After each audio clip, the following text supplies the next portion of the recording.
Welcome to the Genius Talk podcast. I'm your host Atul Raj from the bestemailmarketer.com, and today we have Paul Gibbons with us. Paul, thank you so much for joining us. Good to see you. Good to be here. Good to be in India. Awesome, brother. So, for our listeners who don't know you, can you tell them who you are and what do you do? Well, it's kind of funny. I'm old, so I got a long backstory. I won't tell you too much. Right now, I started writing books when I was 53. I've written 7. I essentially do 4 things. I write and research, which is really something I love doing. Yeah. But there's a but there. I'll get to that in a minute. I give keynote speeches around the world, rarely in India, but certainly on 5 continents. I also play high stakes poker. So if you've ever seen poker on television, I'm one of those guys. So, and that's something I compete at the highest level of poker. And also I trade securities. I trade the market every morning. First couple of hours is usually, trying to optimize anything. So I do a lot of different things. I'm 65 years old. I live in Denver. 2 kids, 2 boys who are young. Well, not that young, 21 and 15. I do this thing called F45 for exercise. I just recently lost 50 pounds, so I'm in the best shape of my life. So anyway, yeah, that's a little picture of me. That's great. Among all those books, okay, which one is your favorite? Of all the things I do, I know from all the books you have written, all the which books. one is your favorite? All right, so there's one that has sold about 5 copies. It really did badly. I think it's the best Yeah. book I ever wrote. It's called The Spirituality of Work and Leadership. And what it does is it takes insights from all the faith traditions, from the Gita, from Buddhist, from Christian writings, from philosophical writings, and tries to say, what's this thing called spirituality? And what does it tell us about work and about meaning and about purpose and about connection? So that has some of my best ideas in it. This is a podcast where you talk a lot about marketing. Yeah. I have no idea why, because it's not like there's 1,000 books in this space, or leadership, there's 50,000 books in this space. There's like 5. So I don't know whether the topic is just something like, if you're a business person, you think, this spirituality stuff is BS. It's not really for me. And if you're a spirituality person, you're not really interested in the work side of it. But I think the meeting between spirituality and work is a very interesting one. What I say famous in inverted commas for is organizational change and culture. And so I got like 5 of my books are on that subject. And I have one book on AI called Adopting AI, the People First Approach. But what my brand, I don't know, I don't really have a brand in the marketplace, but if I did have a brand in the marketplace, I'm sort of a little bit famous for organizational change and organizational culture. As my dad says to me, he says, you're a little bit famous for a lot of things rather than famous for one thing. I said, that's my disease. That's my disease, just in a nutshell. You know how dads are, right? They get right to the point. They don't mess around. Okay, so how has your research in behavioral science shaped your approach to organizational change and leadership? Well, I mean, one of the things I think your listeners will find this interesting is there's a big gap between what people intend and what they do. So losing weight is a perfect example. Meditating is another example. Having a good routine and a discipline for whatever it is, for marketing or for your life. It's easy to write things down and have good intentions and to have good values. It's very hard to translate those into behaviors. And the mistake that most businesses make is they think if you persuade someone that something's a good idea, they'll go and do it. And that's not true. That's not the way the world works, right? That's the way nothing works that way. It doesn't work that way in business, and it doesn't work that way for countries, and it doesn't work that way for individuals. Just persuading something is a good idea is not good enough. Just giving people a training course that gives them new skills doesn't mean they'll use them. I read one time that 80% of executives had taken a time management course and 5% used what was in it. Right? So that's the interesting thing with behavioral science is this thing called human behavior. So everybody's interested in. Marketing people are very interested in it. How do I generate clicks? Right? You guys, you marketing guys. All right, thing. So behavioral science actually learns a lot from marketing about why people do what they do and how, beyond just persuading someone of the value of something, what else do you have to do to get them to do it? In your case, might be click, and other people's, it might be meditate. Anyway. Okay, so what does the people first approach to AI adoptions means to you, and how can today's leaders use it to navigate the intelligence transition? So the intelligence transition is something not everybody agrees. Some people think AI, well, whatever, it's just another thing. It's like Excel, not, whatever. It's not very interesting technology. I think it's transformational. I'll tell you why. It's because throughout human history, going back 50 or 100,000 years, all of what we've done, if you look at the mammals 100,000 years ago, I think you'll find this interesting. I hope you look at them on the savannah in Africa, probably, right? And there's a bunch of humans, and they're tigers and lions and gazelles. We're not as fast as the gazelles. We're not as ferocious as the lions. We don't have fangs. We don't have protected armor like the rhino. And if you are like an alien spaceship on some sports betting, they say they have sports betting casino in the alien spaceship looking down 100,000 years ago, and they go, "Who are you going to bet on to be the apex predator on the planet?" I'd be like, "I'm taking the cheetah." But yet here humans are, and part of why we are where we are is really two reasons. One is our big thinking brain. Yeah, obviously, right? No other species built the International Space Station, right? Yeah, So our brains are obviously part of the story. What's also part of our story is our ability to collaborate with one another. And that's kind of an interesting part of the story because a lot of the dialogue around humankind is like what defines us as competition is kind of bullshit. I mean, it's part of the human story, but the real human story is how groups of 8 humans, or 10 humans and hunter gatherers survived, not just survived, but thrived and prospered and came to dominate the entire planet. And that's an interesting story. And it's because we work together. So in today, with all of the hostility between countries and all the hostility between political groups and all the hostility, you know, almost everywhere you see in the world, we're going in the opposite direction. I think part of what made us great is working together. And part of what's happening now, there are a lot of leaders in the world who are committed to this, is saying, I'm the strongest guy in the room.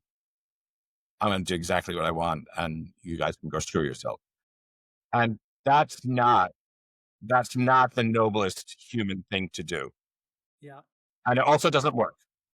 Hmm. It works short term. If you're the big guy on the playground, you'll win in the short term, but you get to be a grown up. And some of the other countries in the world have economies that are growing up. India's, China's, Brazil's, they're growing up. The United States is not going to be the biggest one in the playground anymore. And the other kids in the playground are going to be able to say, hey, hang on, this doesn't work for us. Anyway, Okay, so how do you see the future of AI as more of a doomsday scenario or a path to utopia, and why? it's not an easy thing to do because it could go either way. You can use it to build Yeah, weapons, or you can use it to help cure cancer. Humans, we get to make that decision. Now, unfortunately, yeah, right now, the decisions are being yeah. made not necessarily in the interests of everybody on the planet. Do you hear about Mhm. AI being used to solve poverty or irrigation or, providing clean drinking water to the 2 billion people who don't have it? No, you don't hear about that, right? You hear about it solving climate change? No, you don't hear about that. What you hear about is it's going to respond to your emails for you.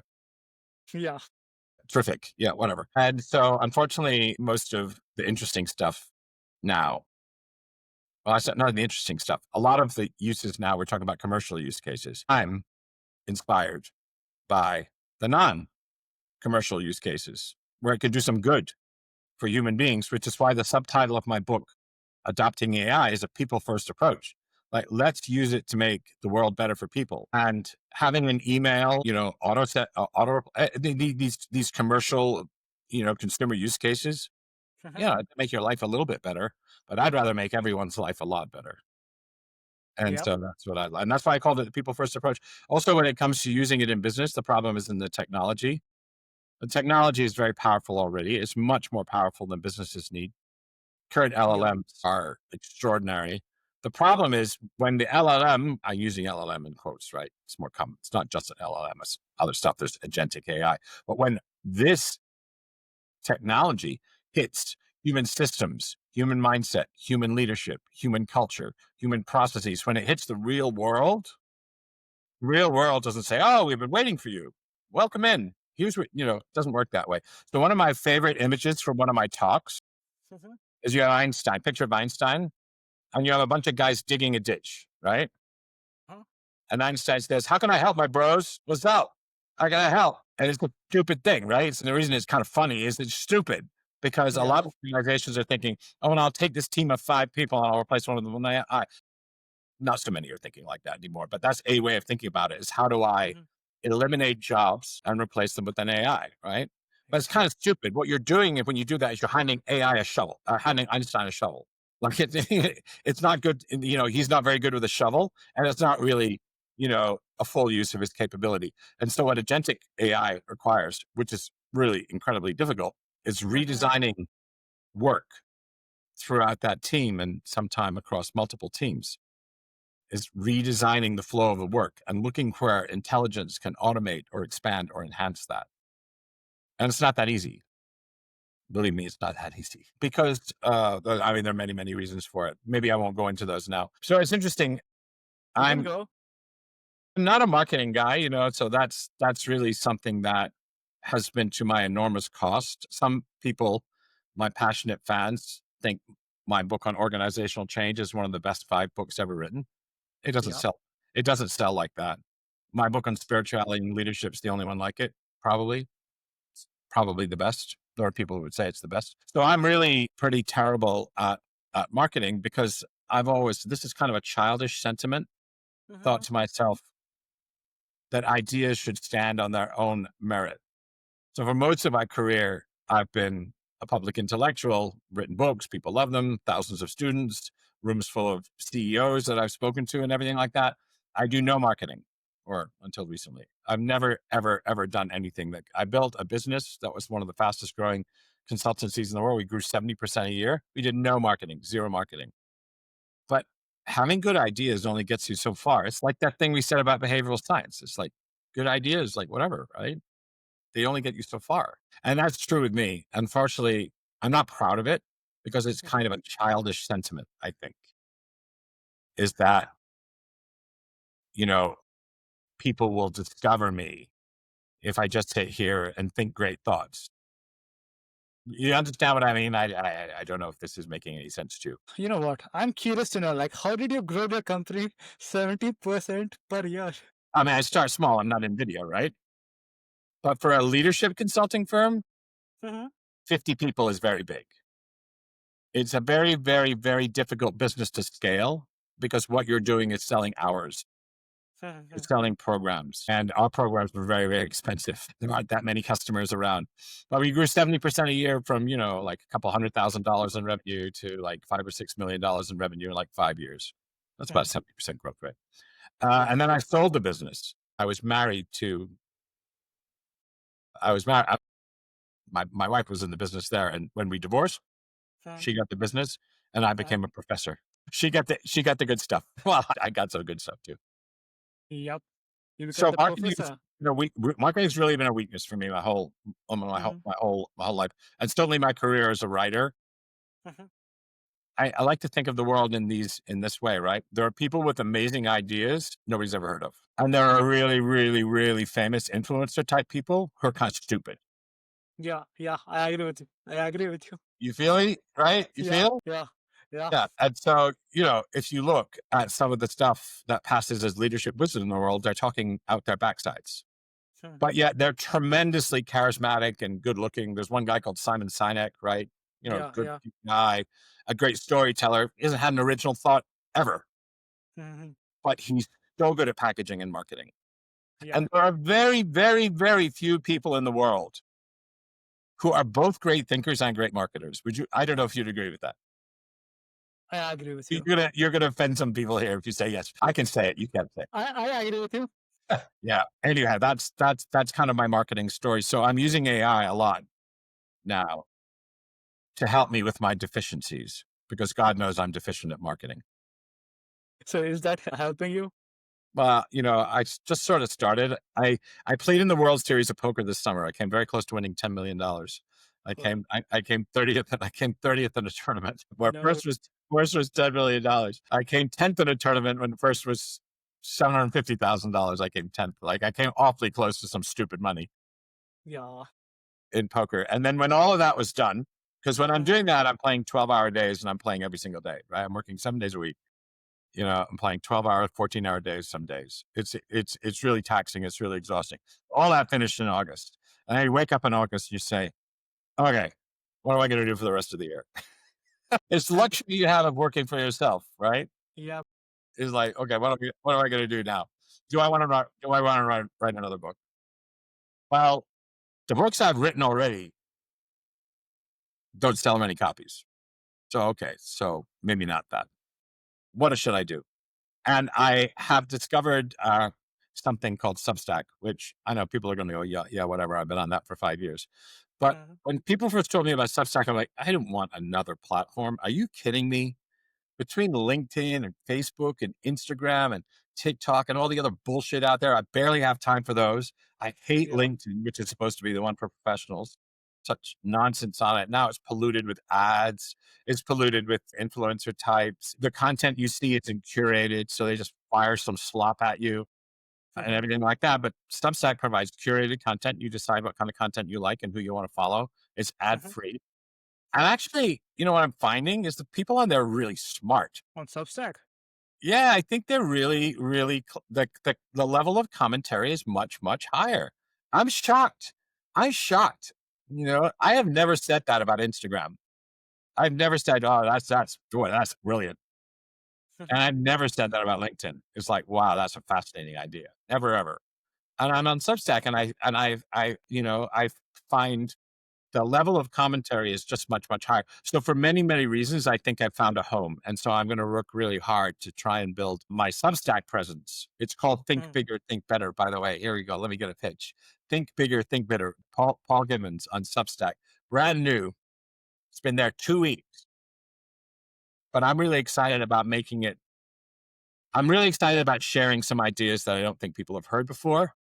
And I'm Mhm. also, because I used to use LinkedIn and I could barely stand to read most of the stuff on there. But I used to post on there because you kind of like have to, Yeah. even though I don't even know if it's ever generated a dollar in revenue for me. But you have to post on LinkedIn. And on Substack, I actually enjoy reading some of the stuff people say. It's crazy. You're like, oh wow, and it's if I'm gonna doom scroll, Mhm. you know, I'd rather doom scroll on Substack than on any other platform. I still go on Instagram for DJs, you like EDM. Like I still watch DJs on Instagram. That's all I use Instagram for is DJs. Yeah. It's a good platform for music. Yeah, it's really good for music. It's really good for music. And sometimes when I can't sleep, I wake up, it's 3 in the morning. I just watch all these like EDM clips, these DJs doing that. Yeah. Anyway, and then that's not really helpful, by the way. I don't recommend that for those of Yeah. you. But For those of yeah. you who are wellness influencers, I don't recommend like waking up at 3 a.m. and listening to EDM and watching DJ. Yeah. Think that's probably not helping. But anyway, Only Paul can do that. I'm not a perfect person, right? I do some stuff that's kind of stupid sometimes. Yeah. By the way, when you're talking about your book, you can sell your book by using this way. Like you can look at who you wrote this book for, okay? Then you can reach out to people who have those kind of people on their audience and send those like influencer your book and ask them like to check it out. And if they like, if they think it's useful, then they can share it with their audience. Yeah, I've never done that, so that's a really good idea. I mean, one of my best selling book has sold several 100,000 copies, so it's not like it sold nothing. You can do more. It's The rest of possible. them don't do as well. And I think for the quality of the book, a couple 100,000 copies isn't that many. People say that, okay, Mhm. that's a lot. My book sold 10 copies. Yours sold 200,000. 200,000 is a lot. I don't think it's a lot. And my other books, like the book on spirituality and work and leadership, Mhm. hundreds of copies, maybe. Mhm. And it's really unique. Like it's so unique, nobody's interested. That's why I worry about it. Y- It's talking about things that people aren't interested. Maybe in India, people would be interested. India is known as a very spiritual culture. I don't know whether that's. I mean, it's broadly correct, I suppose. Yeah, but it's changing here too. Well, it's said that about India is that people aren't necessarily religious in the sense of going to temples and everything, Mhm. but the stories from religion and the ethics of religion are sewn through the fabric of everyday life in a way that it's not in other countries. So it's not really something in India that you read in books or that you go to a temple and do, but it's more something that involves how you live your day-to-day life. That's what people say. Yeah. It may not entirely be true. Anyway, I'm going to say a prayer to Ganesh anyway for my next book. Yeah. Maybe Or that is going to help you more. No, anyway, so there are a lot of I think for somebody like me who's really deficient in marketing, AI is a blessing. I'll give you an example I give for my talk. Like we have a okay. television we have a television show in America called The Bear, right? You've seen it maybe. I don't know. The Bear. Yeah. Okay. It's on Apple. Anyway, it's a cooking show. I hate cooking. Hate. I never cook. I maybe Me too. cook like toast once a week, right? I Yeah. like Uber Eats is my best friend. Uh, What's interesting, it's about a Michelin star chef. So a young guy, 28 years old, who wins an award like the greatest young chef in the world under 30. And he inherits this restaurant. It's a really shitty restaurant in Chicago. And he says, I want to turn this into a Michelin star restaurant. And what does this guy love? If you think about this as a marketing person, he loves cooking. He loves the art of cooking. That's what he loves. But what is his life? His life is invoicing, scheduling, inventory management, staff management, menu management, all the bullshit, yeah. right? And so this guy that's the most amazing chef in the world is spending 80% of time on bullshit, right? 80% on time of stuff he hates. And that's the life of a lot of people in the world. Like if you go into human resources, for example, right? You go Uh-huh. into human resources, you have some commitment to people, right? You're in human resources, not finance, right? Let's say one of the things that gives you is like making a difference to people Yeah. and making their lives at work better and helping your company hire good people. And once they're there, helping nurture and engage them and retain them, right? That's why you go into human resources. But when you get in there, Uh-huh. 80% of what you're doing isn't that. A lot of it is drudgery and busy work and form filling and all of that kind of stuff. And that's the case, I think, with a lot of jobs in the world, is that the stuff that we love is not stuff we end up doing. There's a lot of stuff that we need to do that we don't like. Okay, I say this to my children, like everybody has to take a turn doing the dishes, right? So there's never going to be a life full of 100% stuff you're passionate about. But when your life is dominated by that stuff, you lose the passion and the joy of doing it. So for a chef, if you had an AI agent that could do all the invoicing, all the inventory management, all the staff managing, all the scheduling, all the logistics, all the finance, all the bill paying, if you could have that done by a computer, Uh-huh. well, all of a sudden you're free to do what you care about, which is making beautiful food. And same in human resources is like you get to spend more time with people, doing things Mhm. for people and less paperwork and drudgery. And so that's the utopian kind of Star Trek vision for humanity, is it takes away all of the stuff that we have to do that we kind of suck at and don't like doing. Mhm. You get that done by thing and it frees up your mind for creativity, for exploration, and for learning. That's the utopian vision. Not everybody buys into that, but I think there's a certain inspiringness about that. Don't you think? Yep. I agree with you. For our listeners who want to connect with you or want to get help from you, where can they go? So I have a website, paulgibbons.net. Mhm. I have a Substack, which is called Paul Gibbons or Think Bigger, Think Better. Think Bigger, Think Better. And that's a brand I use as a Substack. It's very inspirational to me. Mhm. That as a kind of way of thinking about the world. We need to be more ambitious and we also need to be more rational in a nutshell. So that's that. And then all my books are on Amazon and they're on Amazon.in too. If you have Indian audience, I'm sure some of your audience are in India. This is Genius Talk Podcast, and I'm your host Atul Raj from the bestemailmarketer.com, of course. So, speaking of email marketing, if you got some questions, challenges, doubt, or just simply need some help with your email marketing, then reach out to me at atul@thebestemailmarketer.com and I'll be happy to help.